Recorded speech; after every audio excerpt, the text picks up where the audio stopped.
기도할까요? 하나님 아버지, 믿음은 믿음에서 난 의를 전하려고 합니다. 성령께서 역사하셔서 이 진리가 내 삶의 피가 되고 살이 될 수 있도록 도와주옵소서. 예수님의 이름으로 기도했습니다. 아멘.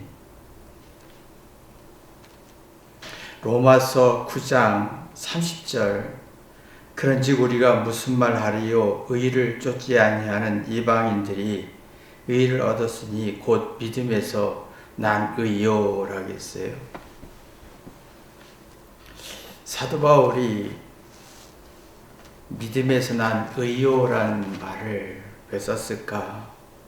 믿음은 의지하는 거잖아요. 뭘 의지해서 좋은 결과를 얻는 거, 깨닫고 이해하고 감사하고 미안하고 의욕과 용기와 지혜와 슬기 같은 거 얻는 것이 이제 좋은 결과죠. 의지해서 이런 결과를 얻으면 이게 이제 의다, 올바른 길이다, 올바른 거다. 근데 이게 그러면 의지해서 나쁜 결과를 얻을 수 있어요. 예, 원망하고 탓하고 섭섭하고 욕하고 부정하고 비판하고 이렇게 증오심 생기고 스트레스성이 생기면 의지할수록 이런 나쁜 결과들도 나올 수도 있어요. 사람은 참 나약하기 때문에 의지하고 싶지 않아요. 근데 좋은 결과가 있느냐, 나쁜 결과가 있느냐가 참 차이가 나는 것 같습니다. 근데 있어요. 의지하면 할수록 회개하는 사람이 있고, 의지하면 할수록 권리가, 주장이 강해지는 사람이 있어요. 회개하면 권리를 주장하지 않습니다. 회개가 되지 않으면 자기 권리를 주장합니다. 근데 참 우리가 의지하면서 회개하기가 참 힘든데, 나이가 들수록 뭘 의지할 때 회개가 나오는 걸 봅니다. 이게 참 변하죠. 근데 과거에 젊었을 때 보면 의지할수록 권리가 생기는 걸 봐요. 당연하다. 그럼 의지할수록 교만과 자존심이 굉장히 강해지고 회개는 안 된다는 거예요. 참 이게 딜레마잖아요. 내가 누구를 사랑한다? 이런 것은 회개하는 거거든요. 누구를 의지한다 할 때는 회개하는 거거든요. 근데 우리는 지금은 누구를 좋아한다, 사랑한다, 의지한다 할 때는 회개하고도 권리가 강해져서 주관적인 성질이 굉장히 강해진다는 게 문제점이죠. 자 보세요. 이런 사람은 회개하면서 의지하게 회개를 하지 않습니다.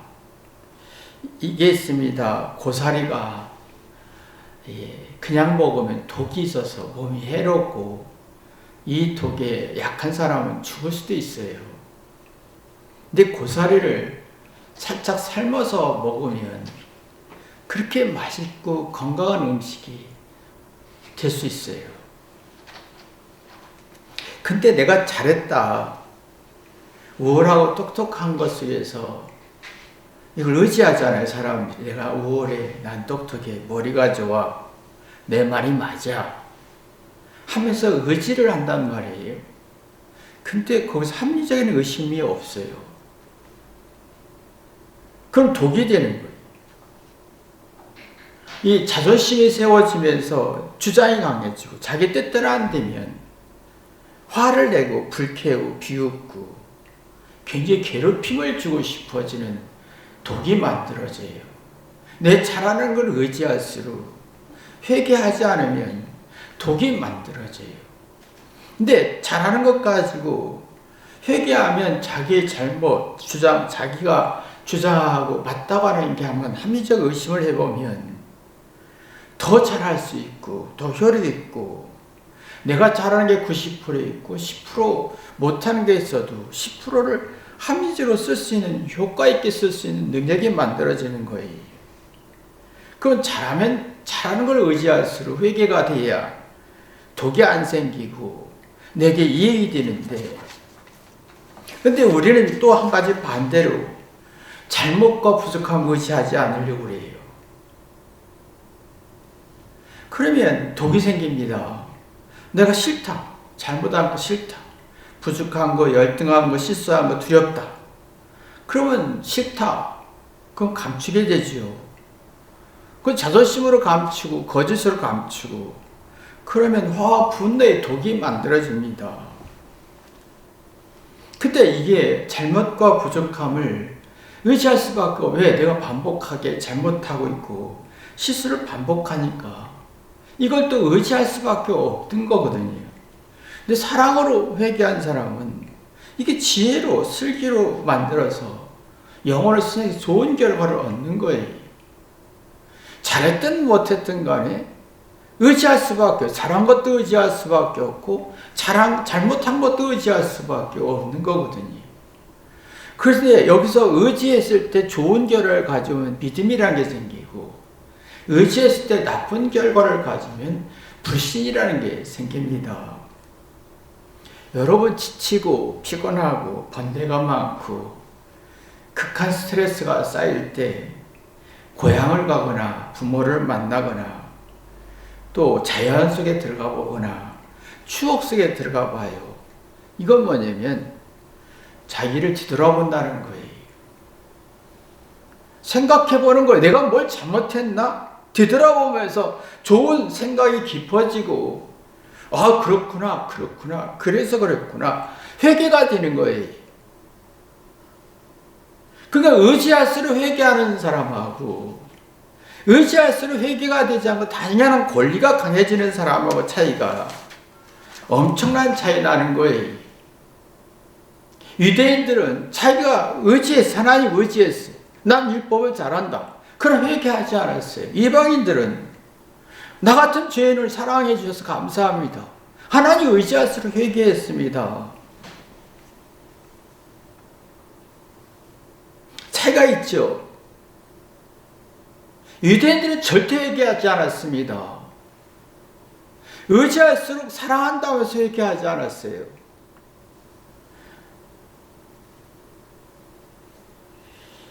참 이게 내가 주체입니다. 내가 누를 믿고 의지하는 건 내가 회개해서 뒤돌아볼 때 건강한 의지가 나오는데, 근데 그러면 내가 회개하면 변화가 오잖아요. 주장했던 걸 부정할 수도 있고, 변화란 게 그거예요. 내가 맞다, 옳다, 싫다, 부정할 때 뭔가 합리적 의심도 해보고, 내가 뭐 싫다는 것도 한번 변화를 일으켜보는 거, 잘할 수 있는 요소가 있고 지혜도 있구나. 잘못 속에서 잘한 속에서 뭐 잘못될 수도 있다 하고 합리적 의심도 해보고, 이게 변화예요. 독성을 빼는 거예요.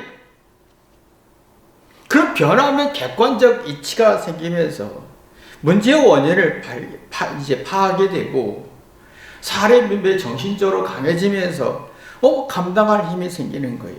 마음의 그릇이 커지는 거죠. 그러면 소화하고 감당할 힘이 있을 때 사랑할 수 있고 믿을 수 있고 믿어지는 좋은 결과, 자족할 수도 있고 배우고 삶의 비결을 눈뜰 수 있고, 그럼 믿어지는 거예요. 누가 믿으라고 해서 믿어지는 게 아니라 내가 믿음을 만드는 거예요. 유대인들처럼 나는 하나님을 의지했습니다. 말씀을 또 잘 알았습니다. 회개하지 않았어요. 당연히 하나님은 내가 하나님의 섬이기 때문에 이걸 주실 거야. 주어야 돼. 지금 이런 유대인의 사고처럼 똑같습니다. 나는 예쁘니까, 똑똑하니까, 머리 좋으니까 엄마가 나한테 해줘야 돼. 아내가 나한테 해줘야 돼. 남편이 나한테 해줘야 돼. 장모님이 시어머니 나한테 해줘야 돼. 회개는 절대 안 합니다. 주장 권리는 강해지고, 근데 사랑과 정과 신뢰에 약해지면서 누군가를 욕해야 되는 나쁜 결과를 가져옵니다. 그럼 믿음이 안 만들어져. 올바로 상황을 이해할 수가 없어요. 그러면 이런 사람들의 특징이 상대가 환경이 조건이 나를 위로해주고 사랑해주고 기분 살려줘야 되고 행복을 줘야 되고 이익을 줘야 되고 자꾸 뭔가를 해줘야 된다고. 해주면 믿게, 늦게. 해주면 믿게. 내가 원하는 거 응답해주면 믿어줄게. 근데 회개하고 깨닫는 이치가 약해지면서 무기력증과 무책임과 우울증 현상이 생긴다는 거예요. 이런 사람들의 특징이 불감증 현상이 생기죠. 불감증. 불감증은 뭡니까? 사랑을 주어도 행복을 주어도 아무리 누가 노력해도 느끼지를 못해요. 회개가 안 됩니다. 느껴야 회개가 되는데. 그러니까 지금 사람들이 거의 어느 사람이 다 희생하고 노력하고 최선을 다해도 이 불감증이라는 권리가 굉장히 강해졌어요. 느끼지를 못해요. 신뢰가 안 생기는 거예요. 그래서 불행한 마음과 불쾌한 지수가 높아지고 스트레스 지수가 30배, 60배, 100배로 늘어나는 거예요. 스스로 믿어지지 않습니다. 그러니까 저 스스로 믿어지지 않으면서 저항하고 불신하고 부정하는 게 정의라고 생각합니다. 지금 아주 심각한 문제가 내가 이 문제를 부정할 때 정의감을 느끼는 성질은 내가 믿어지지 않기 때문에 생기는 거거든요. 지금 현실이 그러고 있어요. 아무리 설명하고 아무리 증거를 보여줘도 저항하고 부정하면서 정의감을 느끼는 이 불감증. 그러면 용기와 신뢰와 사랑과 이 떨어지면서 뭔가 마음속에 양심 속에 불안한 거예요. 그래서 자꾸 속이 불안하니까 누구를 욕하는 거지. 원망하고 탓하는 거지. 속이 건강하고 긍정적인 기운이 많은 사람은 누구를 욕하지 않습니다. 이해하고 사리분별하고 원인이 뭐고 왜 이런 역사가 생기고 왜 이런 논리가 생기는지 파악하지요. 이게 없으니까 자꾸 사람들이 의지하면 할수록 당연하지. 네가 나한테 이렇게 해줘야지. 그럼 믿어줄게. 엄마가 나한테 내 소원을 들어주면 내가 믿어줄게.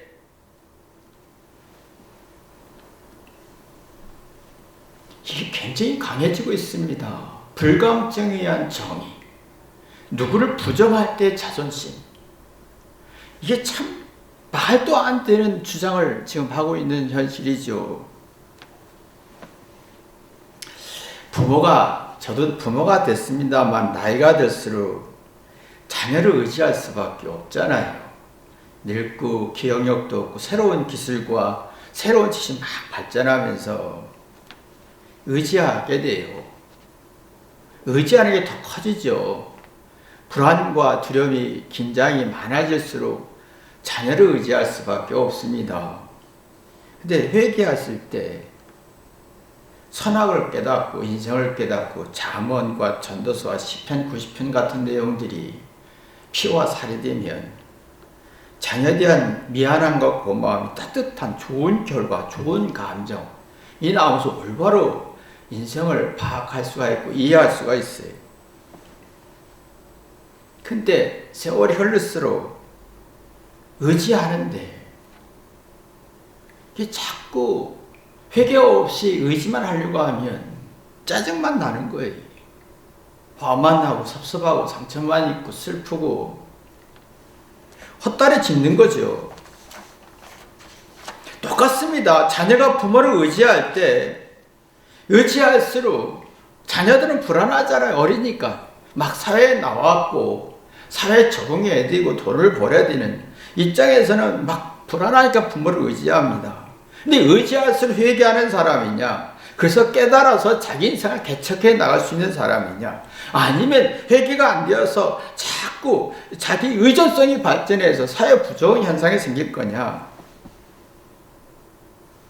부부도 마찬가지입니다. 서로 사랑하고 좋아하고 의지합니다.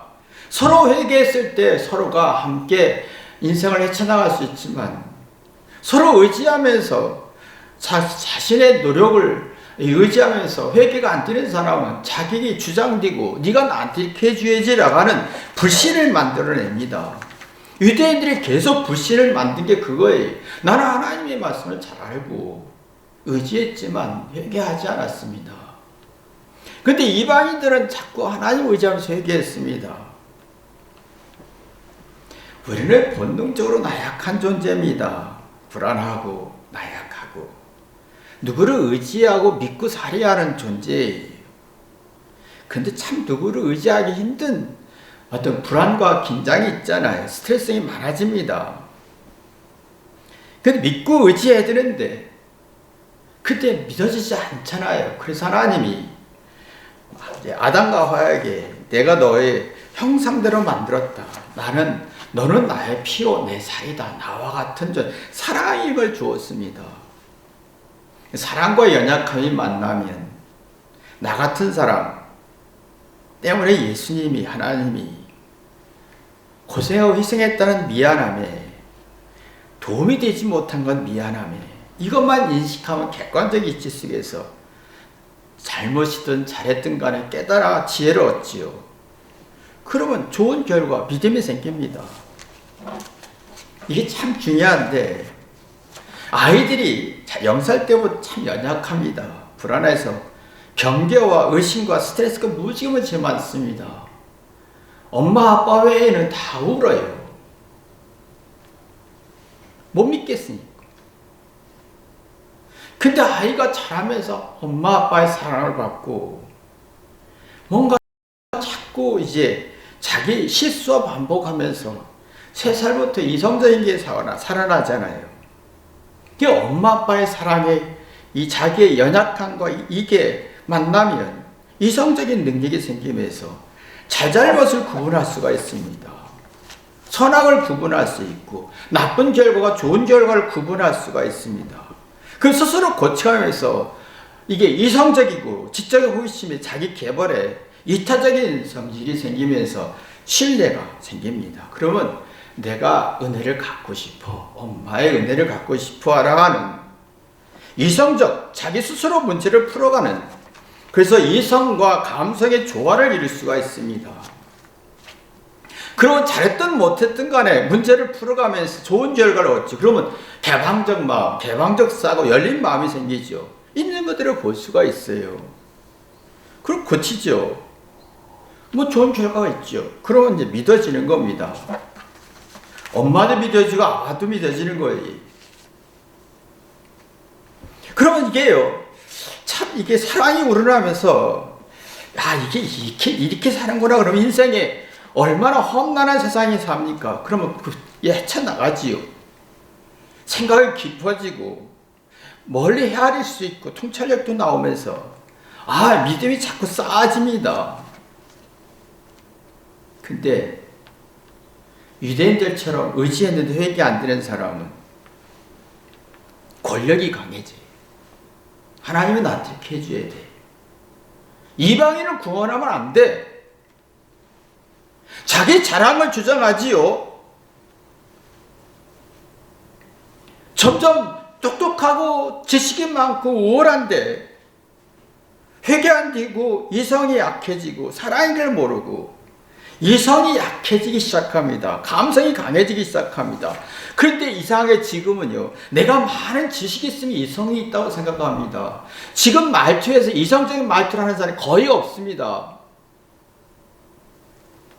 이성은 이치를 따지는 거, 원인, 이유를 분석하는 거예요. 그래서 그런 결과, 그래서 이런 게 나왔구나 하는데 지금은 이성이 없어. 다 감성이에요. 섭섭했어. 그 사람이 아팠대. 그 사람이 이제 피해를 당했대. 무시받았대. 내가 좋아하는 사람이 불이라 해. 섭섭해. 다 감성으로 하지 이성으로 하지 않습니다. 왜 그 사람이 잘못했는지 이해하려고 하지 않습니다. 역사를 파악하려고 하지 않습니다. 뭔가 사회와 왜 불안과 두려움을 파악하려고 하지 않습니다. 그 이유를 이해하자고 무조건 내가 좋아하는 사람이 부정적으로 무조건 욕하게 되지요. 불이라 가지요. 감성이 99%입니다. 지금 이성이 약해지죠. 그래서 지금 모든 문제를 감성으로 풀려고 합니다. 여러분 이성이 없어요. 똑똑하고 지식이 많은 이성이 없어. 감성에 섭섭했어. 내가 똑똑해 사랑했는데 내를 좋아했는데 내가 좋아했던 사람이 이게 부시받으면 화가 났어. 다 감성에 이성이 없어요. 지금 아이들이 자라면서 사랑을 못 느끼고 자라요. 부모님들이 다 말하기 너는 예뻐서 똑똑해서 나의 자존심을 세워주고 이익을 주고 효도해야 되고 나의 기쁨이 되고 인형처럼 막 합니다. 그러면 아이들이 이게 잘못할까봐 하는 두려움이 30배, 60배, 100배가 만들어지는데 이성으로 풀어야 되는데 이성으로 풀지 않습니다. 애교로 풀고 백정으로 풀고 잘하는 걸로 풀려고 하죠. 근데 문제는 이성이 없으니까 잘잘못을 구분하기 힘들어요. 이랬을 때 어떤 결과가 있는지 분석이 안 됩니다. 오직 잘하지 않으면 큰일 날 것 같고 잘해야만이 된다는 압박을 받습니다. 이성이 약하고 진위를 파악할 능력이 없어요. 엄마가 왜 그랬는지 내가 왜 그랬는지 파악할 힘이 없으니까 언제나 어떤 선생님이든 어떤 부모든 어떤 누가 말해도 불쾌하게 무시받은 느낌 속에서 정서, 폭력 뭐 이런 단어가 나오는 거예요. 그냥 슬퍼요. 아이들이 울어요. 연기를 참 잘합니다. 이성이 없어요. 잘하는 건 많아요. 똑똑한 건 잘해요. 백전도 맞고 수학도 잘하고 영어도 잘해요. 근데 이성이 없어요. 그 믿어질 수가 없는 거예요. 지금 여러분이 거의 뭐 이건 맞다 저게 맞다 이건 정이다 이게 불이다 이 사람이 맞는데 이 사람이 이래서 저래서니 다 감성이 이성적으로 파악하려고 하지 않아요. 그게 믿어지지 않는 거예요. 어느 누구도 믿어지지 않는 거예요. 그러면요 겉은 화려해지고 속은 불안해지는 거예요. 여러분 지금 많이 발전하는 게 화려한 게 발전, 옷도 화려하죠. 예쁜 옷도 하죠. 환상적인 어떤 논리도 발전합니다. 딱 이게 분위기도 좋아졌고 막 이렇게 잘. 근데 이성이 없어요. 불안이 속이 불안하고 이성이 없으니까 자학적 사고가 날 무시했지, 날 화나게 했지. 내 뜻을, 내 주장이, 내 정의를 불의를 부정했어. 나쁜 놈이야. 불이란 말을 하는데 왜 불이라는지 이치를 몰라요. 이성이 없어요.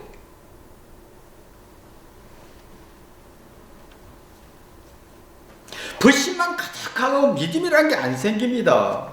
그래서 자꾸 방어적 공격적인 것만 발전하지 상대를 이해하려고 하는 개방적이고 열린 마음은 없어요. 이성적으로 풀어낼 능력이 없어요. 방어적 공격성은 발전하죠. 그래서 부부 대화도 힘들고 부모와 자녀 대화도 힘들고 친구와 대화도 다 자존심의 도구에 이성이 없습니다. 아이들은 3살부터 0살부터 사랑을 못 받았어요. 제가 볼 때 거의 사랑을 준 게 없어요. 네가 커서 네가 예뻐서 자랑스러운. 근데 아이는 똑똑한 건 발전해요. 잘하는 건 발전해요. 이성이 없으니까 그 자기가 어렵고 힘든 것을 풀어낼 힘이 없으니까 화와 분노와 막 성질가 막 분노가 만지고 순수성이 하나도 없어요. 긴장해서 성질은 많이 발전하는데 근데 속은 믿고 싶고 사랑하고 싶고 행복하고 싶고 이해하고 싶고 안 되는 거예요. 그래서 애들이 칭칭거리고 짜증내고 애교 부리면서 슬픈 척하고 막 이렇게 하고 상대를 막 좌우하려고 하고 그러니까 자기 아상이 높아지고 자기 조건이 높아지는 거예요. 나는 이 정도면 나한테 이렇게 해줘야 돼. 자기 성이 높여지고 자기 벽이 높아지고 소통과 공감이 없어지는 거예요. 이성이 없으니까. 자기 기준이 높아지는 거예요. 근데 자존심에 자기 기준이 높아. 이 정도는 난 여자라야 돼. 이 정도는 난 남자라야 돼. 이 정도의 수준의 사람을 찾아야 돼. 사랑과 공감과 정이 누릴 수가 없고 불감증의 부정적인 성질이 만들어지지. 이게 죄의 성질이라고 합니다. 관계와 좋은 관계에 맺을 수가 없고 장애가 많다라는 거예요.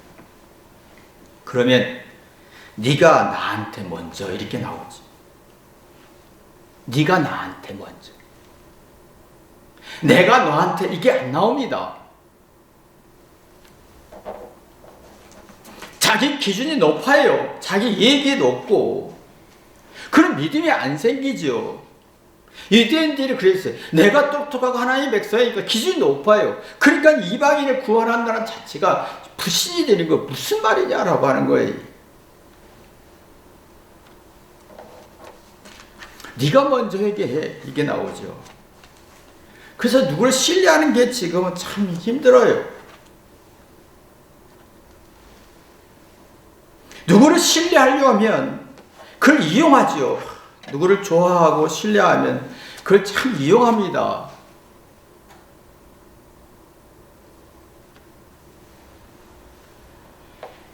그러니까 지금은 자꾸 사고 패턴이나 삶의 패턴이 다 뒤틀어져서 다 감성이 강해지고 개방적이고 열린 마음과 서로 공감하는 능력이 상실되고 자신의 단점과 부족함을 감춰야 되니까 자존심은 세고 겉은 화려한데 속은 불안하고 이성이 약해지고 감성이 강하니까 예측 능력이 상해.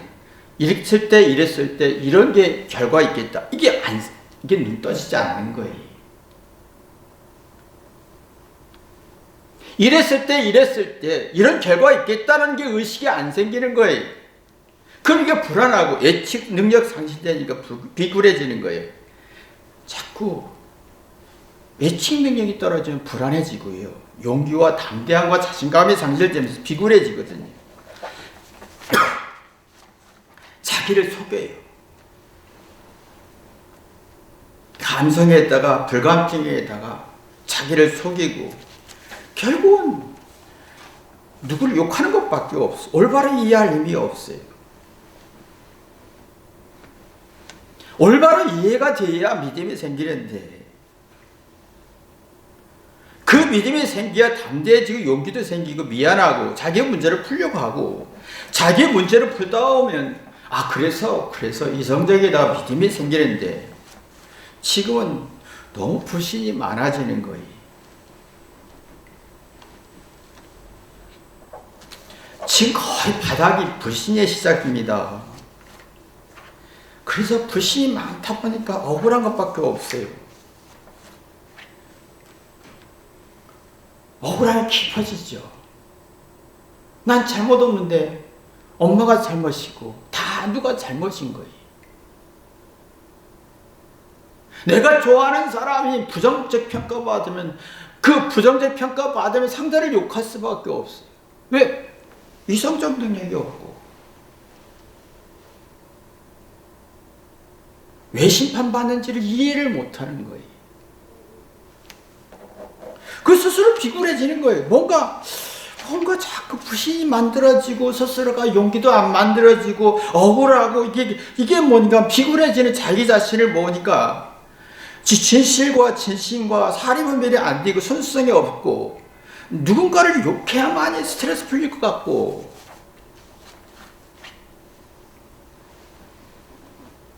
자기 잘못은 절대로 보지 않습니다. 여러분요, 잘못을 부정할 때 자부심이 안 생기고 엉뚱해지는 거예요. 자기 잘못을 소화해서 그래서 합리적 의심 속에서 지혜를 찾고 그래서 이성적인 능력이 생기면 그 과정이 나에 대한 자부심을 느끼는 나도 이런 능력이 있구나. 이런 부정적인 성질에서 긍정적인 성질을 갈 수 있는 스스로 긍지를 가질 수가 있어요. 그런 믿음이 생기죠. 그리고 자기 잘못을 찾아가면서 유물을 발견하듯 하나하나 그 유물을 발견할 때 땅을 팔잖아요. 흙을 버리고 흙을 파내고 장애물을 걷어내고 더러운 걸 걷어내면서 그 유물의 아름다움을 발견했듯이 내 잘못을 하나하나 풀어가다 보면 자기의 그 올바른 가치가 있고 의미가 있고 지혜가 있고 능력이 자기에 대해서 신뢰, 자부심 같거든요. 근데 그럼 자기의 의를 주장하지 않아서 죽는 사고로 갔습니다. 내 주장하지 않습니다. 내 잘한 걸 주장할 때 이성을 잃고 불감증 현상이 생기고 불신이 생기는 거거든요. 내가 잘못을 주장하지 않을 때 내 자신에 대해서 받아들일 때 자부심이 만들어집니다. 근데 지금 그게 없으니까 자기 잘난 걸 얘기할 때는 자부심이 떨어져요. 왜? 잘못엔 두려움이 많으니까. 스스로 자기에 대한 가치를 떨어뜨리는 거예요.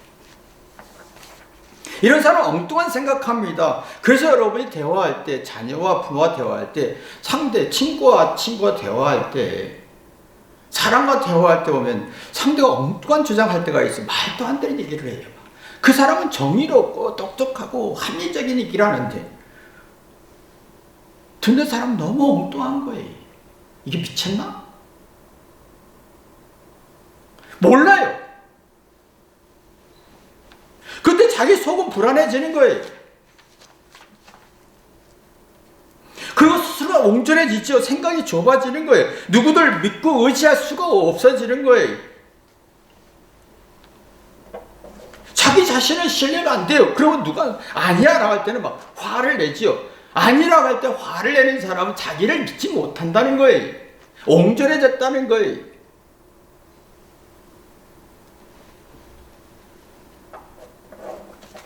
진짜 믿음은 회개입니다. 깨닫고 깨닫보면 자기에 대한 자긍심이 생기고 자부심이 생기고 신뢰가 생기지요. 그 신선해집니다. 그래서 이성적인 능력 속에 속사람이 새로워지면 낙심과 절망을 이겨내면 나오면서 오는 좋은 결과들이 자기를 신뢰하게 되고 수행하는 능력 같습니다. 수행은 뭡니까? 잘못과 단점을 고치면서 올바로 판단하고 올바로 이해하면서 이 믿음, 신성함을 갖죠. 이런 거였구나. 이런 거였구나. 인생은 제일 잘못을 반복합니다.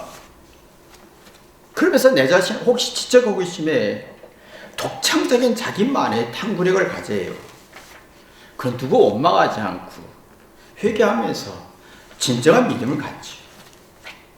근데 자기 잘못을 의지하지 않고 잘한 것만 의지하는 사람은 억울한 게 많아요. 이성은 약해지고 감성은 강해지고 그래서 잘못된 기준을 갖게 되죠. 잘못된 방법과 기준이 발전하는 게 아이들이 자라면서 울면 뭔가 통한다고 생각하는 거예요. 징징거리고 삐지면 뭔가 통한다고 생각하는 거예요. 내가 밥 안 먹으면 뭐 통한다고 생각하는 거예요. 내가 짜증내고 성질내면 뭔가 통한다고 생각하는 거예요. 근데 이렇게 발전해서 이성이 없고 불안전한 감정 속에서 점점 불신만 강해지는 거예요. 잘못된 기준이지. 그래서 이런 거 보고 자존적 편향이라 가지고 잘 되면 내 탓, 잘못되면 상대 탓. 잘 되면 내가 머리 좋은 거고 잘못되면 엄마 탓. 건강한 문제의식이 없지요. 이런 사람은 종잡을 수가 없어요. 뭔가 종합하고 객관적으로 이성적으로 이해할 능력이 없으니까 감성적으로만 분노하는 거예요. 거의 99%가 감성적이에요. 표현이, 주장이. 다 정의도 똑똑한 거 다 감성적이에요. 그 속이 골 때를 골마버리고 의욕과 용기가 다 죽어버리는 거예요.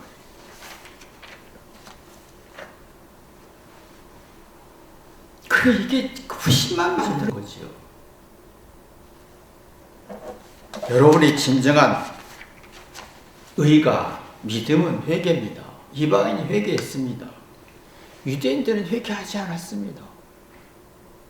여러분이 의지할 때 회개하는 축복이 있기를 주님의 이름으로 기도합니다. 기도하겠습니다. 하나님 아버지, 내가 누구를 좋아한다, 사랑한다, 의지한다 할 때 회개하는 삶인가? 자신의 우월한 권리가 강해지나 의가 강해지나 그 결과는 불신과 이성이 없는 감성이 모든 것을 잘못된 기준점을 만들어낸다는 것을 깨닫게 도와주옵소서. 이 진리가 분명히 눈떠서 우리 자녀들에게도 이 진리가 도움이 될 수 있도록 축복하여 주옵소서. 예수님의 이름으로 기도했습니다. 아멘.